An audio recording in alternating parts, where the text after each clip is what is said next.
Well, welcome back to Ask a Former Atheist, our short apologetics videos. I am Dr. Rich Suplita, and in our last video, we looked at the actual occupations of the 40-plus authors of the Bible. We noted that none, as in zero, of them were actually goat herders. Some of them, it's true, were what we would call, quote, blue-collar workers, but others were trained as lawyers, as statesmen, as historians, and even as medical doctors. So today I want to get to the gist of the skeptics' charge that the Bible was written by, quote, goat herders. What is at the heart of the message? What general impression or bias are they trying to evoke in people when the word Bible is mentioned? And here's our focus. What is the attitude? What is the attitude behind that message? So I've got two isms for us to consider. We'll cover the first one today and the second one tomorrow. Today, let's discuss elitism.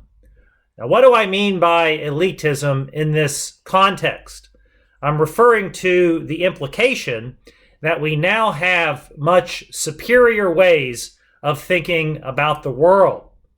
In fact, this type of elitism might even be described as obsoletism, as in the Bible has been rendered obsolete.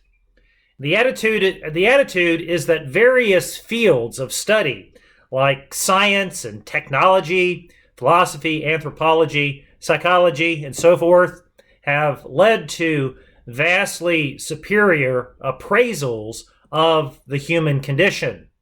In other words, we now have a much better read on the purpose and meaning of our individual lives, as well as how we should interact with one another as societies. But is this true, right? Is this true? Is this a true claim? Sure, secularists and Christians often reach radically different conclusions on topics such as what does it mean to be human beings? What serves as the basis for human value and worth and dignity? What is the purpose of our lives? What are the best ways to make the world a better place? But on what basis is the secularist asserting that their worldview is superior to the Christians? On what basis do they suggest that we should abandon our convictions in favor of theirs? Such changes would require a great deal of interaction, of carefully comparing notes with one another, reasoned and respectful debate, and so forth. And those are, in fact, great conversations to have. I personally love having discussions like that. I loved having those discussions when I was an atheist, and now that I'm a Christian, I still love that. I'm convinced that we need a lot more of those types of conversations and not less of it. And it wasn't too terribly long ago that this is exactly what educated civil people did.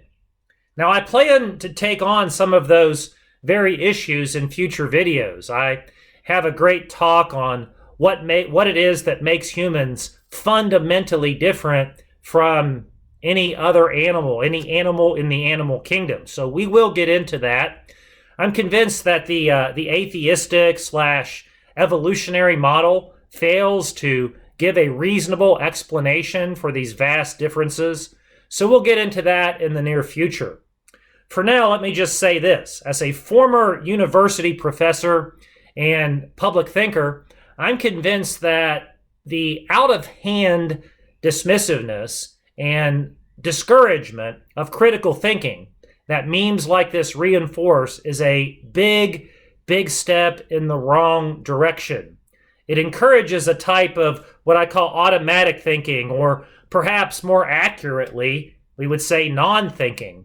It dumbs down both individual people and societies. And unfortunately, that's becoming more and more common. People used to think in terms of books and essays and speeches. And then we were trained to think in terms of sound bites.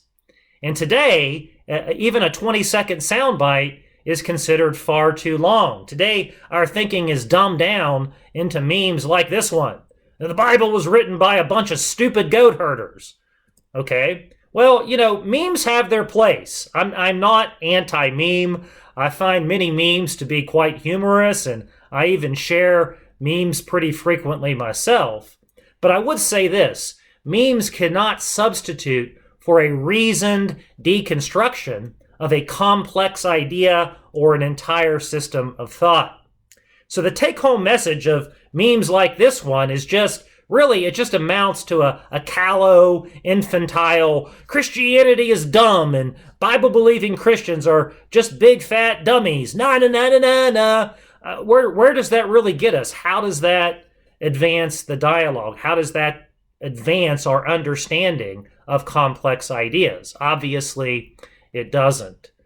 So the skeptic here really is doing nothing more than expressing his or her preference for a secular worldview. Okay, so Mr. Secularist, I get it. You prefer secularism. Fair enough. But your preference hardly serves as a compelling argument against biblical Christianity. Your opinion doesn't somehow invalidate the Bible. Hey, we get it. We understand you don't like it. But why specifically do you believe that it's wrong? So let's have a conversation about that. That's what educated thinking people do. You present your alternative views that you are convinced provide a more comprehensive, satisfactory, and accurate view of the world, and we can talk about that. But creating or sharing a meme that makes demonstrably false claims about the Bible, really all that does, it just goes to show that you haven't done your homework. You're slamming something that you haven't even begun to study.